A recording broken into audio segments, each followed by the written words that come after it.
Hello students, मैं S Chandrawat आपके सामने लेकर उपस्थित हो चुका हूं 11th क्लास केमिस्ट्री। और इसके अंदर अपन चर्चा कर रहे हैं लेसन 8 ऑक्सीकरण एवं अपचयन अभिक्रियाएं।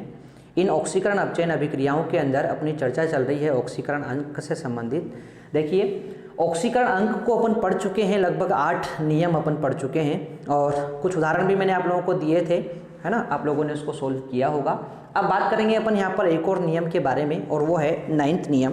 देखो 9th नियम क्या होता है, इस बारे में अपन थोड़ा सा यहाँ पर बात करें तो देखो, मैं आप लोगों को बता दूं यहाँ पर सबसे पहले उदाहरण की सहायता से। जैसे अपन को दिया हुआ है इस प्रकार का आयन, देखो ध्यान से, इस प्रकार का आयन अपन को दिया हुआ है CO3-2, ठीक है ना। अब सुनो, ये जो आयन है ना, इसके अंदर एक तो है कार्बन परमाणु और 3 है ऑक्सीजन, टोटल मिला के 4 परमाणु हैं, ठीक है ना। और जब एक से ज़्यादा परमाणु होते हैं तो ऐसे आयन को अपन क्या बोलते हैं, बहुपरमाणुक आयन बोलते हैं। क्या बोलते हैं, बहुपरमाणुक आयन। तो ध्यान रखेंगे कि ये कौन है, ये बहुपरमाणुक आयन है, क्योंकि एक से ज़्यादा यहाँ पर क्या है, परमाणु उपस्थित हैं, ठीक है। अब सुनो, ये जो बहुपरमाणुक आयन है ना, इस बहुपरमाणुक आयन यानी कि CO3-2 में आपसे पूछा जाए कि कार्बन का ऑक्सीकरण अंक कितना होगा, ठीक है, कार्बन का ऑक्सीकरण अंक कितना होगा, ये आपसे पूछ लिया, ठीक है ना। अब सुनो ध्यान से, इसमें होता क्या है, ध्यान से देखना आप लोग, कि निकालना है कार्बन का, तो आप लोग क्या मानेंगे, तरीका अपन ने क्या देखा हुआ है कि जिसका निकालना है उसका x मान लेंगे, ठीक है ना। यानी कि कार्बन का क्या मान लिया अपन ने, x मान लिया, ठीक है। अब सुनो, बाकी बचे हुए को लिख देते हैं अपन। कितने ऑक्सीजन है यहाँ पर, 3 ऑक्सीजन है, ठीक है। ये 3 मैंने लिख दिया यहाँ पर, 3 ऑक्सीजन है, 3 अपन ने यहाँ पर लिख दिया है, ठीक है। अब सुनो, एक ऑक्सीजन का कितना होता है, -2 होता है, तो 3 का कितना हो जाएगा, 3 × -2 हो जाएगा, ठीक है ना भाई। सुनो, कार्बन का निकालना था, x मान लिया। ऑक्सीजन की बात करते हैं तो ऑक्सीजन कितने हैं अपने पास, 3 ऑक्सीजन है। एक ऑक्सीजन का ऑक्सीकरण अंक कितना होता है, -2 होता है, तो 3 का कितना हो जाएगा, 3 × -2 हो जाएगा। ये लिख दिया अपन ने यहाँ पर। अब सुनो, बराबर में अपन क्या लगाते थे, बराबर में अपन लिखते थे 0। क्या लिखते थे, 0। परंतु सुनो ध्यान से, इसके ऊपर है ना, इसके ऊपर तो आवेश लिखा हुआ है। इसके ऊपर क्या लिखा हुआ है, आवेश। अभी तक जो आप लोगों ने उदाहरण पढ़े हैं वो सभी उदाहरण क्या थे, उदासीन थे, उनके ऊपर कोई प्लस माइनस नहीं था। और प्लस माइनस नहीं था इसीलिए आप लोग क्या कर रहे थे, आप लोग यहां पर बराबर में क्या लिख रहे थे, 0 लिख रहे थे, क्योंकि शून्य आवेश है, उदासीन है। उदासीन मतलब क्या हुआ, कोई आवेश नहीं है, इसलिए बराबर में क्या लिख रहे थे आप लोग, 0 यहां पर लिख रहे थे, ठीक है ना। परंतु अब अपन बात करें यहां पर, तो यहां पर -2 आवेश आ गया है, तो ध्यान रखेंगे। अब आप लोग बराबर में जो आवेश यहां पर लिखा हुआ है ना, यही आवेश को आप लोग क्या करेंगे, यहां पर बराबर में लिखेंगे, ठीक है ना। तो यहां पर देखो, बराबर में क्या आ गया, -2 आ गया। अब इसको सोल्व कर लेते हैं अपन यहां पर, तो x प्लस, अब सुनो, 3 × -2 करेंगे तो कितना आएगा, 6 हो जाएगा, -6, ठीक है ना। तो 3 को -2 से गुणा किया तो -6 हो गए, बराबर क्या है, -2 है। ये -6 उस तरफ जाएंगे तो क्या हो जाएंगे, +के हो जाएंगे, यानी कि -2 और +6। अब सुनो ध्यान से, +6 है, -2 है, ठीक है ना।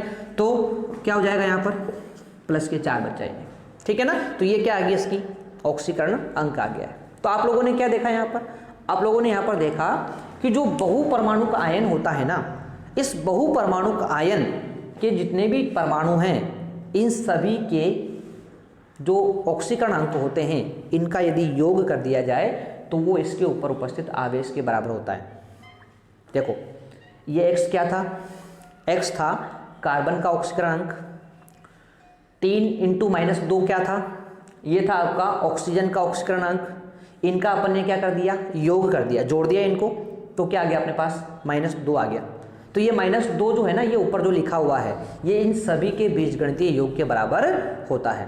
तो यही बोलता है कौन, रूल नंबर 9th, ठीक है ना। तो इसी के बारे में अपन यहाँ पर लिख लेते हैं, क्या दिया हुआ है, बहुपरमाणुक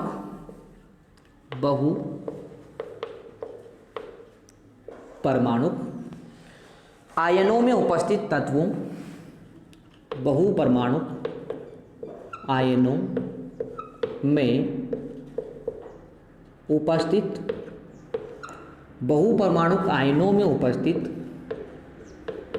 तत्वों के ऑक्सीकरण अंकों ऑक्सीकरण अंकों का बीजगणितीय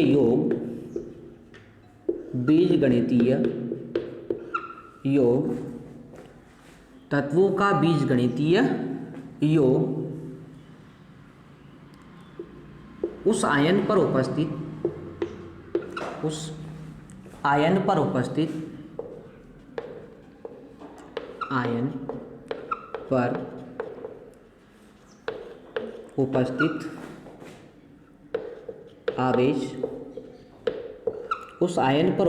आवेश के बराबर होता है। ठीक है, तो सिंपल सी बात ध्यान रखनी है कि बहुपरमाणुक आयन जो होते हैं, इसके जितने भी तत्व हैं उन सभी के ऑक्सीकरण अंकों का बीजगणितीय योग जो होता है वो उस पर उपस्थित आवेश के बराबर होता है। इस प्रकार से अपन निकालते हैं। ठीक है ना। चलो और एग्जाम्पल अपन यहाँ पर देख लेते हैं, तो इससे आप लोगों को समझ में आ जाएगा। देखो, जैसे मैं बोलता हूँ यहाँ पर SO4 - 2 में सल्फर का ऑक्सीकरण अंक। ठीक है, तो ये आपको बताना है। तो देखो SO4 - 2 में सल्फर का ऑक्सीकरण अंक निकालना है। तो क्या करेंगे, जिसका निकालना है उसका क्या मानो, X मान लो। ठीक है, प्लस कितने ऑक्सीजन हैं, 4 ऑक्सीजन है। एक का होता है -2, तो 4 का कितना हो जाएगा, 4 × -2 हो जाएगा बराबर। अब सुनो, अपने पास 2 ही तो तत्व थे, सल्फर था तो उसका X मान लिया, एक अपने पास था ऑक्सीजन, 4 ऑक्सीजन का कितना हो जाएगा, 4 × -2 हो जाएगा। ठीक है, अब इन दोनों का काम हो चुका है तो बराबर में क्या लगाएंगे, अब जो इसके ऊपर लिखा हुआ है यानी -2 लिख देंगे। ठीक है ना, तो बराबर में जो इसके ऊपर दिया हुआ आवेश होता है उसको अपन लिख देते हैं। अब सोल्व कर लेते हैं यहाँ पर इसको। तो देखो X 4 को 2 से गुणा किया तो कितने आ जाएगी, -8 आ जाएंगे। ठीक है, 4 को 2 से गुणा करने पर क्या आएगा, -8 बराबर क्या है, -2। ये -8 उस तरफ जाएंगे तो क्या हो जाएगा, +8 हो जाएंगे। तो ये +8, अब देखो +8 है, -2 है, बचेंगे क्या, +6। जो ज़्यादा होता है ना वो बचता है। ठीक है, तो +8 है, -2 है, ज़्यादा कौन है, +8 है, इसलिए बचेंगे क्या, +6। तो इस प्रकार से अपन इसको निकालते हैं। ठीक है ना। और एग्जाम्पल ले लेते हैं अपन। तो देखो, और अपन ले लेते हैं यहाँ पर PO4 - 3 में फास्फोरस का ऑक्सीकरण अंक। ठीक है, ये आपको बताना है। अब देखो PO4 - 3 में फास्फोरस का ऑक्सीकरण अंक आपको बताना है, तो क्या करेंगे अपन यहाँ पर, जिसका बताना है उसको क्या मानेंगे, X, यानी P का मान लिया अपन ने, क्या X मान लिया है, प्लस कितने ऑक्सीजन अपने पास हैं, 4 ऑक्सीजन है। एक का होता है -2, तो 4 का कितना हो जाएगा, 4 × -2 बराबर में क्या लिखेंगे, जो इसके ऊपर दिया हुआ है, तो -3 हो जाएंगे। आप सोल्व कर लेते हैं इसको। तो X यहाँ पर क्या हो जाएगा, 4 × -2 करेंगे तो -8 हो जाएंगे। ठीक है, तो 4 दूनी 8 यानी -8 हो जाएंगे, बराबर में क्या है, -3 है। ये -8 उस तरफ जाएंगे तो क्या हो जाएंगे, उधर +8 हो जाएंगे, यानी -3 और +8। अब देखो -3 है, +8 है। ठीक है, यहाँ पर प्लस वाले ज़्यादा हैं, इसलिए क्या बचेंगे, यहाँ पर +5 हो जाएंगे। इस प्रकार से अपन निकालते हैं। ठीक है ना। इसके अलावा और अपन देख लेते हैं एग्जाम्पल यहाँ पर। तो देखो अन्य एग्जाम्पल की बात करें तो MnO4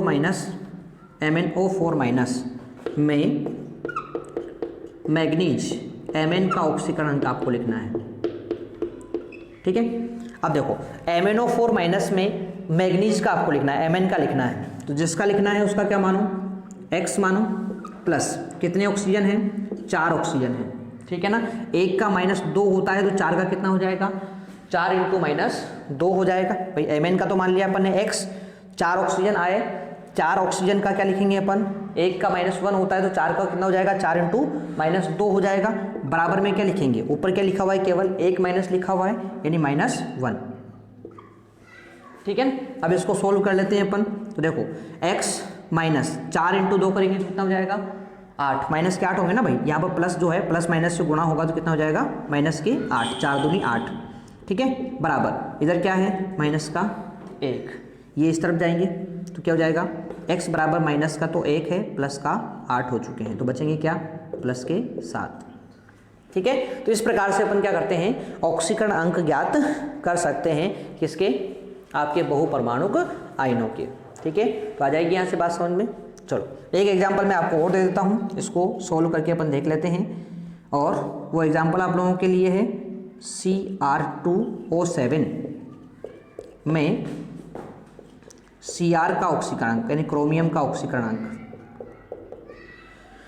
Cr2O7 में क्रोमियम का ऑक्सीकरण अंक। ठीक है, इसके बारे में चर्चा कर लेते हैं। तो भाई Cr2O7 में क्रोमियम का आपको निकालना है, तो सुनो ध्यान से। अभी तक जिसका आप लोग निकाल रहे थे वो सब एक एक थे, क्या थे, एक एक, इसलिए अपन क्या मान रहे थे, x मान रहे थे।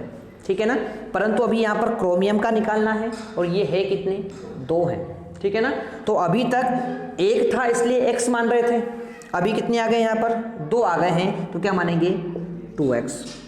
क्या मानेंगे, 2x मान लेंगे, प्लस कितने ऑक्सीजन हैं, एक मिनट इसको थोड़ा सा मैं सोल्व सही कर देता हूँ, -2 लगा हुआ है इसके ऊपर ना, Cr2O7 -2, क्योंकि ये बहुपरमाणुक आयन है। ठीक है ना, अब सुनो, 7 ऑक्सीजन है, 7 ऑक्सीजन, एक ऑक्सीजन का कितना होता है, -2 होते हैं, तो 7 का कितना हो जाएगा, 7 × -2 बराबर, क्या लिखा हुआ है ऊपर, -2 लिखे हुए हैं, तो इसको बराबर में अपन लगा देंगे। अब सोल्व कर लेते हैं भाई, तो क्या हो जाएगा, 2x। अब देखो 7 को 2 से गुणा करेंगे, कितना हो जाएगा, 7 दूनी 14, कितने हो जाएंगे, 14 हो जाएंगे। ठीक है ना, -14 होंगे, इसलिए यहाँ पर क्या लिखेंगे अपन, -14 बराबर -2 है। अब ये -14 उस तरफ जाएंगे, तो क्या हो जाएगा, 2x बराबर -2 प्लस के 14। अब सुनो, -2 है प्लस के 14 है, कितने बचेंगे, प्लस के 12, अपने पास बच जाएंगे प्लस के 12, ये लो। ठीक है, अब देखो यहाँ पर 2x बराबर 12 है, और अपन को चाहिए क्या, अपन को तो x चाहिए है ना, 2x बराबर 12 है, अपन को क्या चाहिए, x। तो क्या करेंगे, देखो 2x बराबर 12 है, तो x बराबर कितना हो जाएगा, 6 हो जाएगा, काट देंगे इसको यहाँ से। ठीक है ना, तो x बराबर कितना आ जाएगा, 6 आ जाएगा। ठीक है भाई, तो इस तरह से अपन क्या करते हैं, बहुपरमाणुक आयनों का ऑक्सीकरण अंक ज्ञात करते हैं। ठीक है, चलो बहुपरमाणुक आयनों का ऑक्सीकरण अंक अपन ज्ञात करते हैं। ठीक है ना, ये चीज़ आपको दिख नहीं रही होगी, इसको मैं साइड में कर देता हूँ। तो इसको अपन यहाँ पर भी लिख सकते हैं इस प्रकार से, 2x बराबर कितना है, 12, इससे ये काट दिया अपन ने कितनी बार, 6 बार, तो x बराबर कितना आ जाएगा, 6 आ जाएगा, प्लस के 6। ठीक है, इस तरह से। तो ये बात अपनी यहाँ पर हो गई है, ऑक्सीकरण अंक ज्ञात करना किसका, बहुपरमाणुक आयनों का। ठीक है भाई, तो यहाँ तक की बात आपको समझ में आ जाएगी, कर लोगे यहाँ तक तो कंप्लीट। चलो, तो यहाँ तक की बातें आप लोग कंप्लीट करेंगे, इसके बाद बढ़ते हैं अपन आगे की तरफ। और नेक्स्ट अपन यहाँ पर लेते हैं अगला नियम जो अपना आता है यहाँ पर, देखो अगला नियम है अपना रूल नंबर 10 या 10 नंबर का जो नियम है अपना। इसमें क्या बताया जाता है, तो देखो भाई, इसमें जो है आप लोगों को एक बात ध्यान रखनी है। ठीक है ना, आप लोगों को क्या है, कभी कभी है ना बड़े बड़े यौगिक दिए जाते हैं, बड़े कोष्टक में बंद यौगिक, है ना, और ये जो बड़े कोष्टक में बंद यौगिक होते हैं ना, इनमें आप लोगों को प्रत्येक तत्व का ऑक्सीकरण लिखने की आवश्यकता नहीं होती। वहाँ पर आप लोग क्या करते हैं, एक समूह का ऑक्सीकरणांक लिखते हैं। अब कैसे लिखते हैं इनको, तो उसके बारे में अपन यहाँ पर चर्चा कर लेते हैं। ठीक है भाई, तो पहले मैं आप लोगों को ये लिखा देता हूँ, उसके बाद इसको अपन समझेंगे। तो देखो, ये जो बड़े कोष्टक वाले यौगिक होंगे, मैं एग्जाम्पल देता हूँ एक आप लोगों को। देखो एग्जाम्पल यहाँ पर दिया हुआ है इस प्रकार से, देखो CuNH3 का होल 4 SO4। ठीक है ना, ये आपको एक यौगिक दिया हुआ है, बड़े कोष्टक में बंद यौगिक। इस यौगिक को है ना अपन बोलते हैं संकर यौगिक। क्या बोलते हैं इसको, संकर यौगिक कहते हैं इसको अपन। ठीक है ना, तो जब इस संकर यौगिक में किसी तत्व की ऑक्सीकरण अवस्था निकालनी होगी, तो उसको किस प्रकार से निकालेंगे, उसी के लिए अपन यहाँ पर इस 10वें नियम को यहाँ पर पढ़ने वाले हैं। ठीक है भाई, तो लिख लेते हैं पहले, संकर यौगिकों में प्रत्येक तत्व का ऑक्सीकरण लिखने के स्थान पर प्रत्येक तत्व का ऑक्सीकरण अंक लिखने के स्थान पर प्रत्येक तत्व का ऑक्सीकरण अंक लिखने के स्थान पर पूरे समूह का ऑक्सीकरण अंक लिखा जाता है। पूरे समूह का ऑक्सीकरण अंक लिखा जाता है।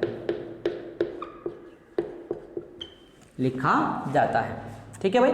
तो प्रत्येक तत्व का ऑक्सीकरण अंक लिखने के स्थान पर क्या लिखेंगे? पूरे समूह का ऑक्सीकरण अंक लिखेंगे। अब देखो, जैसे समूह का ऑक्सीकरण कैसे निकालेंगे अपन, तो देखो पहला बिंदु यहां पर है इसका कि कुछ समूह हैं, जैसे कि देखो OH माइनस है, CN माइनस है, इसके अलावा NC माइनस है, NO2 माइनस है। ठीक है, नेक्स्ट बात करते हैं अपन NCO माइनस है, NCO माइनस है, CNO माइनस है। ठीक है, इसके अलावा बात करें अपन CNS minus, NCS minus, CNS minus, NCS minus. इसके अलावा बात करते हैं अपन NH2 माइनस, NH2 माइनस का ऑक्सीकरण अंक बराबर, अब सुनो ध्यान से, सबके ऊपर -1 लिखा हुआ है ना, यानी कि इसका ऑक्सीकरण कितना होगा? -1 होगा। ठीक है ना। तो यदि इस प्रकार के समूह आ जाएं तो इन सभी का ऑक्सीकरण कितना होगा? -1 होगा। उसी प्रकार से सेकंड पॉइंट की अपन बात करें यहां पर, तो देखो बात करते हैं SO3 -2, SO4 -2, आगे बात करें H2O3 -2, नेक्स्ट है CO3 -2, CO3 -2, C2O4 -2। अब इन सब के ऊपर क्या लिखा हुआ है? -2 लिखा हुआ है, इसलिए इनका ऑक्सीकरण कितना हो जाएगा? -2 हो जाएगा। ठीक है ना। वैसे ही बात करते हैं अपन थर्ड, और थर्ड है अपना यहाँ पर NH4 plus, CH3 CH2 plus, एक मिनट इसको अपन CH3 लिख लेते हैं, CH3 प्लस।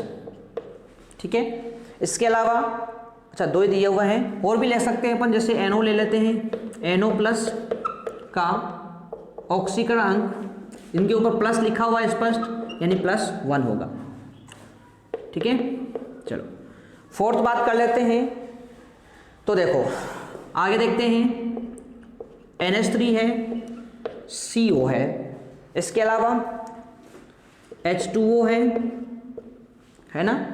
इसके अलावा बात करें R3N है,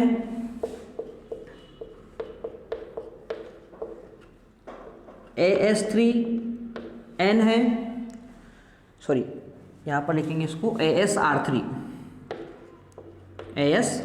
है। इसके अलावा समूह ले लेते हैं अपन, और यहाँ पर PR3 है, C5H5N है का ऑक्सीकरण अंक ध्यान रखना 0 होगा। क्या होता है? 0। ठीक है, तो ये समूह आप लोगों को ध्यान रखने हैं। इन सभी का ऑक्सीकरण अंक यदि आपको याद है तो आप लोग आसानी से इन सभी बड़े कोष्ठक वाले यौगिकों के तत्वों के ऑक्सीकरण अंक ज्ञात कर सकते हैं। कैसे करते हैं, ध्यान से देखो। तो जैसे ये यौगिक आपको दिया हुआ है में Cu, ये कॉपर है भाई, है ना, Cu है का ऑक्सीकरण अंक आपको निकालना है। ठीक है ना। कैसे निकालते हैं ध्यान से देखना। तो देखो इस Cu का आपको निकालना है, ठीक है ना। तो जिसका निकालना होता है उसका क्या मानते हैं अपन? x मानते हैं, यानी इस Cu का क्या मान लेंगे अपन? x हो गया।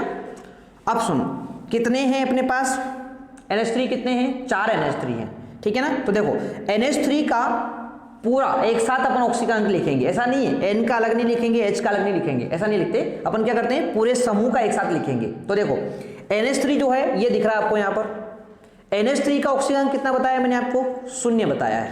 मतलब 4 NH3 है और एक का कितना होता है 0, तो 4 का कितना हो जाएगा 4 × 0। अब 4 × 0 करोगे तो क्या आ जाएगा, 0 आ जाएगा वापस, प्लस SO4।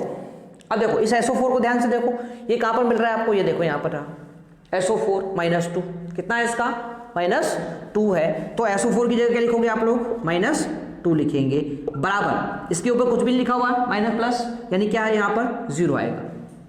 क्या आएगा 0। अब सोल्व कर लेते हैं इसको, तो क्या हो जाएगा यहाँ पर देखो x, ये तो कितना हो गया 0 हो गया, तो बचा कितना -2 बराबर क्या करेंगे 0। ये -2 उस तरफ जाएंगे तो +2 हो जाएंगे। इस प्रकार से निकालते हैं भाई, ठीक है। तो पूरे समूह का, इस पूरे एक बड़े वाले समूह का एक साथ ऑक्सीजन अंक अपने यहाँ पर लिख देते हैं, अलग अलग तत्वों के ऑक्सीजन अंक लिखने की आवश्यकता नहीं होती, ठीक है ना भाई। तो पूरे समूह का एक साथ लिख देते हैं, ठीक है। इसके अलावा और देख लेते हैं भाई, एक आपको दिया हुआ है PTCl6 -2 PTCl6 -2 में इस PT यानी प्लेटिनम का ऑक्सीजन अंक निकालना है आपको, ये लो। अब देखो PTCl6 -2 में प्लेटिनम का ऑक्सीजन अंक आप लोगों को निकालना है। तो देखो ऑक्सीडेशन नंबर या ऑक्सीकरण अंक किस प्रकार से निकालते हैं, ध्यान से देखना। प्लेटिनम जिसका निकालना है उसको क्या मानेंगे X, ठीक है। अब सुनो, इसका निकालना है X मान लिया, कितने क्लोरीन है अपने पास 6। आपको पता होना चाहिए एक क्लोरीन का ऑक्सीजन अंक -1 होता है, क्योंकि ये क्या है हैलोजन है, और हैलोजनों का कितना होता है -1 होता है। तो इसका कितना होगा -1, एक का -1 है तो 6 का कितना हो जाएगा 6 × -1 बराबर, मैंने बताया ना ऊपर कुछ नहीं लिखा हुआ है तो 0 लिखेंगे, और जो मान लो कुछ लिखा हुआ है तो उसको क्या कर देंगे बराबर में लिख देंगे, जैसे अपन ने कहा था ना उसमें बहुपरमाणु वाले में। तो जैसे अपन ने वहाँ पर किया था वैसे अपन यहाँ पर करेंगे। तो जो बराबर में जो ऊपर लिखा हुआ है ना इसी को लिख देंगे, ये लो। अब सोल्व कर लेते हैं। तो x 6 को -1 से गुणा करेंगे तो -6 बराबर -2 है, ठीक है। अब ये -6 है, इस तरफ जाएंगे तो +6 हो जाएंगे। तो x बराबर -2 +6। अब देखो +6 ज़्यादा है, -2 कम है, तो क्या हो जाएगा यहाँ पर +4 आ जाएंगे। इस प्रकार से सोल्व करते हैं भाई, ठीक है। चलो और एग्जाम्पल ले लेते हैं अपन। NiCO4 में Ni का ऑक्सीकरण अंक निकालना है आपको, ठीक है। Ni का क्या निकालना है, ऑक्सीकरण अंक निकालना है, ठीक है। अब सॉल्व कर लेते हैं इसको भाई। Ni का निकालना है तो क्या मानेंगे x मानेंगे, प्लस 4 है अपने पास CO, और देखो ध्यान से CO कहाँ मिल रहा है आप लोगों को, ये रहा, ठीक है। CO का क्या बताया था मैंने 0, क्या बताया था 0 बताया था, ठीक है भाई। तो इसका क्या मानेंगे 0। अब देखो 4 हैं और एक का कितना होता है 0, तो 4 का कितना हो जाएगा 4 × 0 बराबर में ऊपर कुछ नहीं लिखा हुआ है इस कोष्टक के, यानी क्या लिखेंगे 0। अब सुनो 4 को 0 से गुणा करेंगे तो क्या आएगा 0 आएगा, है ना, और 0 को उस तरफ ले जाएंगे तो भी क्या रहेगा 0, यानी यहाँ पर Ni का ऑक्सीजन अंक कितना आएगा 0 आ जाएगा, ठीक है ना।